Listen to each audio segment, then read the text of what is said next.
All right, I just want to take an educational-only trip down amnesia lane, looking at the big picture when it comes to random pieces of information, of tie-ins between Benji and Trumpelthinskin and family.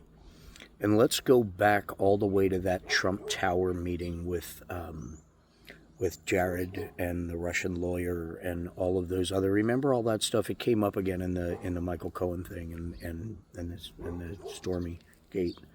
But there was a fifth person in there. That person ended up being the head of the social media, like psyops for Israel, the military. That was that person's profession. That's what they did in the Israeli military. That was the mysterious person all the way back then. Now think about just that. And please refresh memories on this, because this is an obscure little nugget that kind of now makes a hell of a lot more sense with what we're seeing with the tie-ins on social media attacks tying back to Israel, the intelligence of that country, because Benji's buddy's intelligence. And we're hearing all these little nuggets. And if you look from the big picture at all of this, and you remember these little tiny tie-ins with little tiny keywords,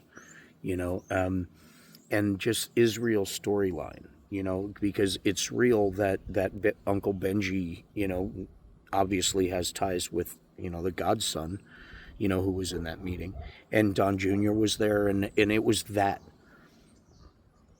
And now we're hearing and seeing, and all this evidence is popping up of these campaigns of disinformation and misinformation being tied directly into the current administration, and everything from social media posts about CK's unaliving being at the same exact moment with almost the same exact words, and all these parallels that go along the storyline of, wow, this is something that's been going on for a while. This was all part of the plan. It kind of puts a little bit more weight to the blind dedication of, let's follow good old Benji down every rabbit hole, go to every well, and hope everything's all right at the end, because Benji's a good boy. Oh, Benji, oh, Benji. But imagine all of that if you're paying attention to just that storyline, with all of the aggravations we've had since then with those two storybook characters.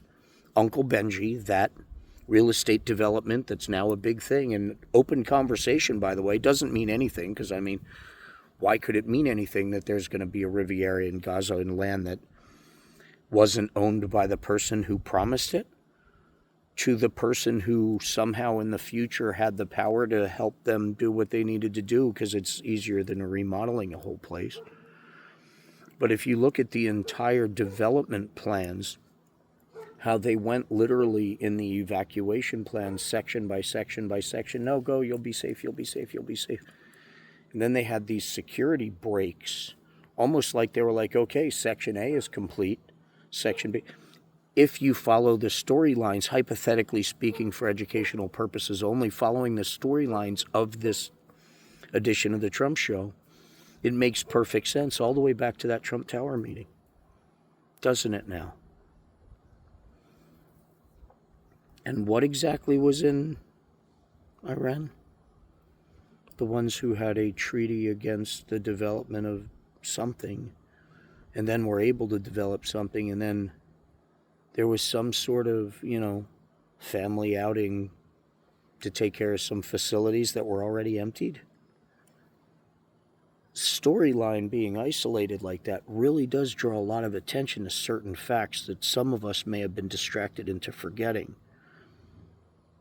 Going back as far as Michael Cohen and the Trump Tower meeting, that's why it's important to isolate the storylines in the big picture, because it brings so much more to light, and it's so much easier to understand.